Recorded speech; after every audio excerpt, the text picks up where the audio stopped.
स्वागत है दोस्तों आप सभी का मेरे चैनल पर। आज मैं लेके आया हूँ आपके लिए ऐसा एक वायरस जिसकी शुरुआत जर्मनी से हुई थी, जिसका नाम जर्मन मीजल्स भी जिसे कहते हैं, और इंडिया में इसे रूबेला के नाम से जाना जाता है। तो क्या है ये वायरस और कैसे क्या क्या इसकी मोर्फोलॉजी है, कैसे इसको देखा जाता है, लैब डायग्नोसिस के बारे में आज डिस्कस करेंगे। Rubella virus is a member of togaviridae family which also include chikungunya virus. ये दोस्तों ये टोगावायराइडा फैमिली का है which also include chikungunya virus. इसे चिकनगुनिया वायरस भी कहते हैं। इसकी हिस्ट्री की बात करें तो rubella was first described in the mid 18th century. इसको 18th सेंचुरी में डिस्क्राइब किया गया था सबसे पहले। Friedrich Hoffmann made the first clinical description of rubella in 1740। जो फ्रेडरिच हॉफमैन थे उन्होंने इसका फर्स्ट क्लिनिकल डिस्क्रिप्शंस को दिया था 1740 में, and confirmed by de Bergen in 1752 and Orlow in 1758 में। डी वर्गन ने इसे कन्फर्म किया था। George de Maton in 1814 first suggested that rubella is distinct from both measles and scarlet fever। तो जो जॉर्ज डी मोटन थे 1814 में इन्होंने बताया था कि जो रूबेला है वो मीजल्स एंड स्कारलेट फीवर की तरह ही डिजीज कॉज करता है। All this physician were German, hence this disease is known as German measles. जो ये सारे फिजिशियन थे, डॉक्टर्स थे और साइंटिस्ट थे, ये सारे जर्मन से बिलोंग करते थे, इसलिए इसे जर्मन मीजल्स नाम दिया गया। Henry valve in 1866 an English royal artillery surgeon described N outbreak in India. तो जो इंग्लिश रॉयल आर्टिलरी सर्जन थे जिनका नाम हेनरी वेल था, 1866 में इन्होंने इसके आउटब्रेक को इंडिया में फर्स्ट टाइम डिस्कवर किया था। ही कॉइनेड द नेम रूबेला, और इन्होंने इसका नाम रूबेला रखा। Latin words mean little red. जो इसका वर्ड रूबेला का जो मीनिंग होता है वो लिटिल रेड होता है, हल्का रेड। अब आगे इसकी बात करेंगे मॉर्फोलॉजी की, किस तरह का ये माइक्रोस्कोप में दिखता है। तो रूबेला बिलोंग टू टोगावायराइडा फैमिली। ये टोगावायराइडा फैमिली से बिलोंग करता है और the only member under genus Ruby virus, और ये मेंबर है रूबी वायरस के अंतर्गत ये आता है, इसलिए इसे रूबेला नाम दिया गया। Rubella virus is a spherical 14 to 18 nanometre. Rubella virus जो होता है स्पेरिकल शेप का होता है और 40 to 80 इसका 40 to 80 नैनोमीटर का इसका साइज होता है। इट इज़ इन्वेलपेड, ये इन्वेलपेड वायरस है। Positive single standard RNA contain करता है वायरस विद स्पाइक लाइक, और स्पाइक भी इस पे होते हैं, स्पाइक लाइक जैसे कि haemagglutinin containing surface projection, haemagglutinin को कंटेन करता है। It involve contain lipid layer from which two types of spike like glycoprotein E1 and E2 are projected. यहाँ पे आप स्ट्रक्चर की हेल्प से देख सकते हैं कि ये दो प्रोटीन्स कौन कौन से इस पे होते हैं। ये trimer of E1 and E2, ये वाली जो इसकी जिससे ये स्पाइक निकले हुए हैं, ये लिपिड बाइलेयर इसकी कंटेन करी हुई है। उसके अंदर इसका कैप्सिड होता है, न्यूक्लियो कैप्सिड, और उसके अंदर इसका genomic RNA negative sense positive sense single standard RNA होता है। कैप्सिड प्रोटीन्स बाहर से लगी हुई होती। There are only one serotype and human and are its only non reservoir. इसका सिर्फ एक ही सीरोटाइप होता है और ह्यूमन इसकी अभी तक जो रिजर्वायर जिसके थ्रू ये फैलता है, ह्यूमन को ही इसका रिजर्वायर माना गया है। आगे इसकी बात करेंगे रूबेला वायरस, इसका स्ट्रक्चर, किस तरह के प्रोटीन्स इसके अंदर पाए जाते हैं। Rubella virus is the sole member of the genus rubivirus in the family togaviridae. ये चीज़ हम पहले भी डिस्कस कर चुके हैं। जो इसके इन्वेलप होते हैं ये ग्लाइकोप्रोटीन्स कंटेन करते हैं, ग्लाइकोप्रोटीन्स के बने होते हैं, और एकोसेड्रल न्यूक्लियो कैप्सिड इस पे होता है जो प्रोटेक्शन प्रोवाइड कराता है इसके न्यूक्लिक एसिड को। RNA single standard positive sense RNA इसके अंदर कैप्सिड के अंदर होता है। और लिपिड बाई लेयर मेम्ब्रेन, ये आप यहाँ पे अच्छे से देख सकते हैं कि किस तरह से इसके प्रोटीन्स कहाँ कौन कौन से प्रोटीन्स पाए जाते हैं। अब इसके बाद करेंगे टाइप्स ऑफ रूबेला इन्फेक्शन, ये कितने टाइप्स के इन्फेक्शन कॉज करता है और कैसे कैसे कॉज करता है। तो रूबेला में प्रेजेंट एज पोस्टनेटल इन्फेक्शन और कंजेनाइटल इन्फेक्शंस। पोस्टनेटल रूबेला किसे कहते हैं? पोस्टनेटल रूबेला में occur during neonatal age, childhood and adult life. जो पोस्टनेटल रूबेला होता है वो कब ऑकर होता है, कब इसकी शुरुआत होती है? जब नियोनेटल, जब इन्फेंट होते हैं, जो बच्चे होते हैं, न्यूबॉर्न बेबीज जो होते हैं, उनमें ये होता है। एंड चाइल्डहुड जो बच्चे होते हैं, एंड अडल्ट लाइफ में भी ये हो सकता है।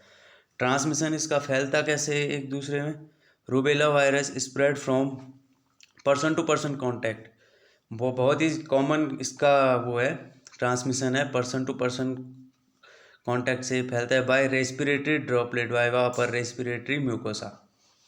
जिस तरह से कोरोना वायरस फैल रहा है ड्रॉपलेट के थ्रू, जब कपिंग और स्नीजिंग के थ्रू जो ड्रॉपलेट निकलते हैं सलाइवा के साथ, जो माउथ से बाहर स्प्रेड हो जाते हैं, इन्हीं के थ्रू इसका ट्रांसमिशन होता है एक से दूसरे में। चलो डियर फ्रेंड्स आगे चलेंगे। स्प्रेड, यहाँ पे आप इसकी पैथोजेनेसिस में भी इसी चीज़ को लिख सकते हैं, इसमें पैथोजेनेसिस ही है पर उस पर स्प्रेड लिखा हुआ है। और जो किस तरह से इसकी पैथोजेनेसिस, किस तरह से ये डिजीज़ कॉज करता है, इसके थ्रू आप समझ सकते हैं। रूबेला वायरस रेप्लिकेट्स, कैसे ये रेप्लिकेट करता है? लोकली इन द नासोफायरंग्स में इंटर करता है and then spread to the lymph node. पहले नासोफायरंग्स में एंटर करेगा, उसके बाद फैल जाएगा लिम्फ नोड्स में, और लिम्फ नोड के through subsequently viremia develop after 7 to 9 days।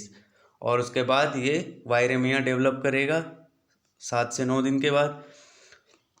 Last until 14th day, by which time both antibody and rashes appear almost simultaneously, suggesting an immunologic basic for the appearance of रास।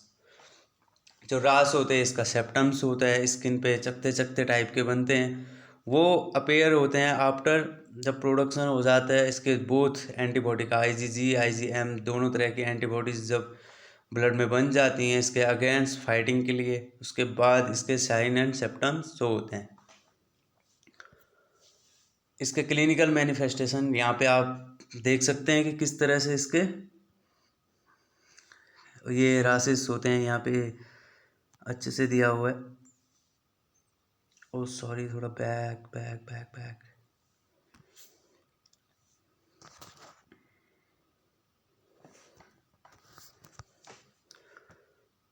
ये यहाँ पे रासेस इसके देख सकते हैं, skin पे आए हुए हैं। Clinical man incubation period is about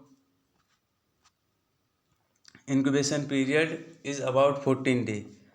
जिस तरह से कोरोना वायरस का इंक्यूबेशन पीरियड होता है उसी तरह का इसका भी इंक्यूबेशन पीरियड होता है 14 डे का। हाँ 14 डे 2 to 23 डेज इसका टाइम लग सकता है, 12 to 23 days. Subclinical infection में be seen in 20 to 50% of cases. Rashes are obtain the first manifestations in children. जो बच्चे होते हैं उनमें रासेस जो होते हैं सबसे पहले कॉमन सिम्टम है रासेस निकलना रूबेला के केस में। But in older children and adult 1 to 5 days prodrome obtain precedes the rash which include low grade fever. जब रासेस को निकले हुए 1 to 5 days हो जाते हैं तो उसके बाद इन्फेक्शन जो होता है वो अगली स्टेज में चला जाता है, और उसके बाद इंक्लूडिंग फीवर, लो ग्रेड फीवर, उसको थोड़ा बहुत फीवर हो जाएगा पेशेंट्स को, एंड मलाइज हो जाएगा, and upper respiratory symptoms cause करेगा, जैसे कि सोर थ्रोट होना एंड अदर कई चीज़ें होती हैं। Rashes are generalised and maculopapular in nature, start on the face. जो रासेस होते हैं ये जनरली जो मैक्यूलोपॉपुलर इन नेचर के होते हैं एंड स्टार्ट होते हैं कहाँ से? फेस से इनकी स्टार्टिंग होती है। Extend to trunk and extremities and disappear in 3 days, और ये 3 days में डिसअपियर भी हो जाते हैं। Lymphadenopathy occipital and postauricular is the most shrinking features. Lymphadenopathy patients हो जाता है, लिम्फोएडिनोपैथी जो उसके लिम्फ नोड होते हैं उनका इनलार्जमेंट हो जाता है और श्रिंकिंग इफेक्ट, और वो सिकुड़ जाते हैं। और फॉर्च्यूमर स्पॉट में be seen in some cases. Forchheimer spots जो होते हैं सम केसेस में देखने को मिलते हैं। They are pin head sized patches develop on the soft palate and uvula usually start with the onset of rash. जो फॉर्च्यूमर्स होते हैं ये पिन हेड साइजेड पैचेस होते हैं, बहुत ही बारीक जिन्हें कहते हैं पिन हेड, एक मतलब पेन की उससे टिप मार लो जितने इतने ही बारीक बारीक रासेस निकलते हैं स्किन पे। और मेनली जो soft palate and uvula usually start with the onset of rash से ही इनका स्टार्टअप होता है। लेबोरेटरी डायग्नोसिस की बात करें तो लेबोरेटरी डायग्नोसिस इसका isolation of virus. Ideal specimen जो होता है इसका आइसोलेशन करने के लिए जो स्पेसिमेन सैंपल कलेक्शन किया जाता है वो नासोफायरिंजियल से होता है और throat swab taken 6 days before and after onset of rash. जैसे ही रास निकलते हैं तो उसके 6 दिन पहले इसका स्वैब मतलब लिया जाता है नोज से, और इसको ग्रो फिर सेल लाइन पे इसको इनोकुलेट किया जाता है। Cell lines ideal cell line जो होती है मंकी और रैबिट ऑर्गन सेल लाइंस में भी यूज़ करते हैं। Rubella is non cytopathic virus, ये नॉन साइटोपैथिक वायरस है। Traditionally it can be identified by demonstrating viral interference property by co infecting the cell lines with cytopathic echovirus. Viral interference properties के माध्यम से भी इसको देखा जा सकता है, देख सकते हैं। वायरल इंटरफेरेंस जो होते हैं ये वायरस, जब वायरल इन्फेक्शन होता है तो उसके अगेंस्ट हमारी बॉडी में डेवलप होते हैं उससे फाइट करने के लिए, तो उसको देखा जाता है। देखने के बाद पता चल जाता है कि कौन से वायरस का इन्फेक्शन हुआ है और इन्फेक्शन है या नहीं है। It can also be identified more rapidly in cell lines by cell wheel technique के द्वारा इसको मोर रैपिडली आइडेंटिफाई किया जाता है। जैसे कि बार बार जब सैंपल लेना पड़ता है तो इसे सेल व्हील टेक्निक के द्वारा पता करते हैं। बाकी अनदर के जो लैब डायग्नोसिस के अनदर मेथड भी होते हैं, मॉलिकुलर मेथड होते हैं, बायोकेमिकल मेथड एंड इसके सीरोलॉजिकल मेथड मेनली ज़्यादातर यूज होते हैं, जैसे कि इलाइसा हो गया, रिया हो गया एंड और जो मेनली और अनदर मेथड जो होते हैं जैसे पीसीआर हो गया, आरटीपीसीआर जो होता है पॉलीमरेज चेन रिएक्शन के थ्रू इसका पता किया जाता है। लैब में इसकी पूरी आपको सिखाया जाता है कैसे कैसे आप करते हैं। तो thank you so much, I hope आपको मेरा ये वीडियो अच्छा लगा होगा, और कमेंट बॉक्स में ज़रूर कहिएगा अगर मैंने कुछ गलती हुई है मेरे से तो प्लीज़ शेयर करिएगा कमेंट बॉक्स में। और कुछ क्वेश्चंस आपने अगर पूछने होंगे तो प्लीज़ पूछिएगा, मैं कोशिश करूँगा कि आपके क्वेश्चनों के आंसर दे सकूँ। तो थैंक यू सो मच।